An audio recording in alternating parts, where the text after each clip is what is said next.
Halo guys, balik lagi dalam channel gua. Guys, untuk video gua hari ini, gua ingin menceritakan kepada kalian tentang kasus yang terjadi di kota Sidoarjo. Penemuan tubuh seorang wanita yang berstatus sebagai janda sudah tidak bernyawa di dalam rumahnya. Kasus pembunuhan ini pun bisa dikatakan sangat rapi. Hingga 1 bulan penyelidikan polisi, barulah polisi berhasil menangkap pelaku pembunuhan. Bagaimana kisahnya? Yuk kita simak videonya.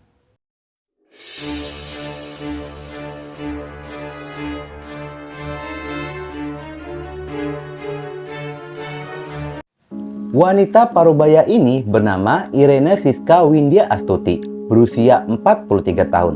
Dia merupakan seorang manajer di salah satu pabrik susu yang berada di Waru, kota Surabaya. Diketahui jika Siska merupakan seorang janda yang tidak memiliki anak. Selama ini dirinya pun tinggal sendirian di kediamannya yang berada di perumahan Alam Juanda, Blok BB nomor 10 Sidoarjo. Pada hari Sabtu, tanggal 27 Juni 2020, Siska masih sempat berkomunikasi dengan keluarganya. Dan itu rutin dia lakukan. Semuanya dalam kondisi baik-baik saja. Namun pada keesokan harinya, hari Minggu, tanggal 28 Juni 2020, secara tiba-tiba Siska menghilang. Tidak ada kabar beritanya. Baik pihak keluarga ataupun pihak perusahaan mencoba untuk menghubungi ponselnya.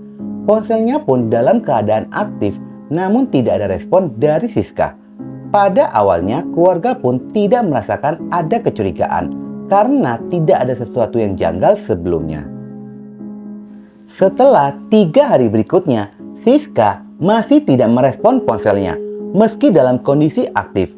Namun, panggilan telepon ataupun chatting tidak pernah direspon olehnya.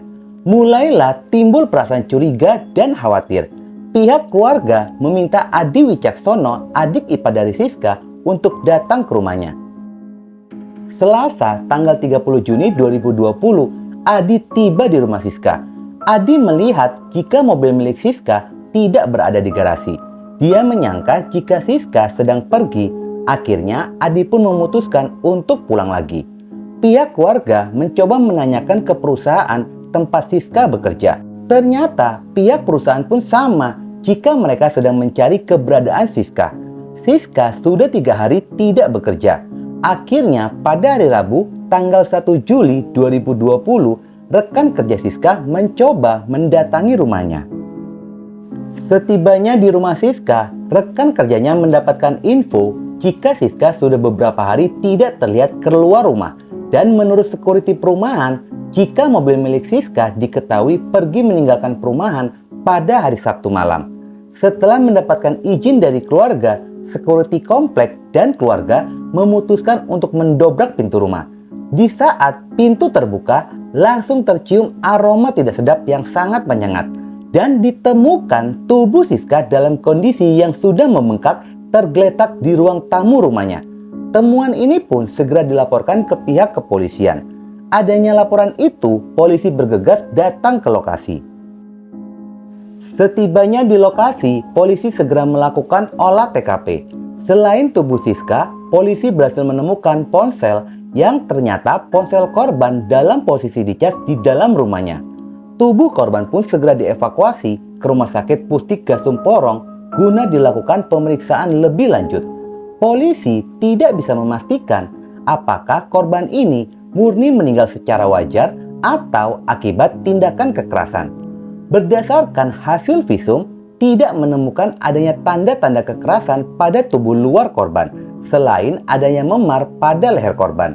Setelah mendapatkan persetujuan dari keluarga untuk dilakukan otopsi, dari sanalah ditemukan fakta jika penyebab korban meninggal dunia akibat kehabisan nafas. Ada dugaan korban dibunuh dengan cara dibekap.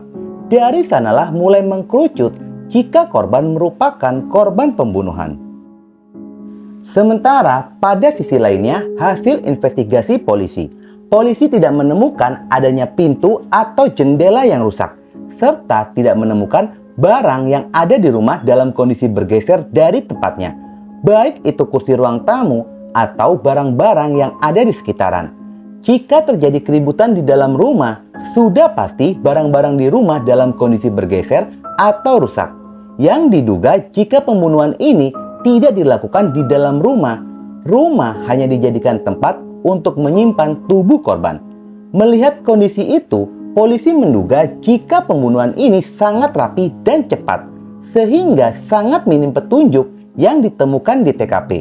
Polisi pun menduga jika pelakunya adalah orang terdekat dari korban. Dari barang-barang korban, yang hilang hanyalah mobil milik korban yang tidak berada di lokasi. Melalui CCTV perumahan, jika terlihat mobil milik korban pergi meninggalkan perumahan, namun pengemudi mobil tidak terlihat jelas. Pihak kepolisian pun berusaha untuk melakukan pelacakan lokasi kendaraan tersebut yang diduga dibawa oleh pelaku pembunuhan. Polisi mulai menggali keterangan dari beberapa orang saksi yang terkait pada kehidupan pribadi dari korban. Dari sanalah polisi mengambil kesimpulan jika korban memiliki teman dekat pria. Polisi pun terus melakukan penyelidikan guna bisa mengungkap serta menangkap pelaku pembunuhan. Usaha polisi mencari keberadaan dari pelaku akhirnya berbuah hasil, di mana lokasi pelaku terlacak berada di daerah Surabaya. Polisi segera bergerak cepat, khawatir buruannya akan melarikan diri. Seorang pria bernama Bayu Adi Irawan berusia 32 tahun ditangkap pada hari Senin tanggal 10 Agustus 2020 jam 4 subuh.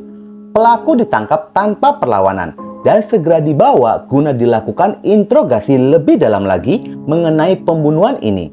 Pelaku ini pun tergolong sangat licin, selalu berpindah-pindah tempat, tidak pernah berkomunikasi dengan ponselnya. Bahkan pelaku ini pun memilih untuk tidur di SPBU untuk menghindari pengejaran dari pihak kepolisian. Lokasi pelaku terlacak melalui game online, di mana pelaku memiliki hobi bermain game online. Dari hasil interogasi itu, pelaku mengakui telah membunuh kekasihnya yaitu Siska, yang dimana pasangan ini pun terpaut usia 11 tahun telah menjalin hubungan asmara selama 1 tahun. Pelaku mengaku hilaf melakukan pembunuhan kepada korban lantaran dirinya merasa cemburu ketika mencium aroma sperma di sofa rumah korban. Semua berawal pada tanggal 27 Juni 2020. Pelaku datang ke rumah korban jam 21.00 malam harinya. Namun saat dirinya datang, dia pun mendapati ada 2 tamu pria keluar dari rumah korban. Meski ada perasaan cemburu, namun pelaku memilih tidak membesar-besarkan kejadian tersebut. Dan mereka pun melanjutkan berdua berpesta miras. Lalu setelahnya mereka wik-wik dan pelaku pun menginap di rumah korban. Pada keesokan harinya, korban dan pelaku pun sempat makan bersama dan mereka pun melanjutkan menenggak miras lagi.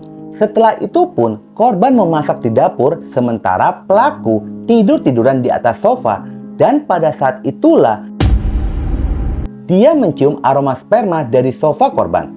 Pelaku langsung menegur dan marah kepada korban, hingga terjadilah perdebatan di antara mereka. Semakin panas perdebatan itu, pelaku mendorong korban hingga terjatuh ke lantai ruang tamu, lalu menghampiri korban dan membekap mulut dan hidung korban dengan tangannya. Korban sempat berontak hingga akhirnya korban diam dan meninggal dunia.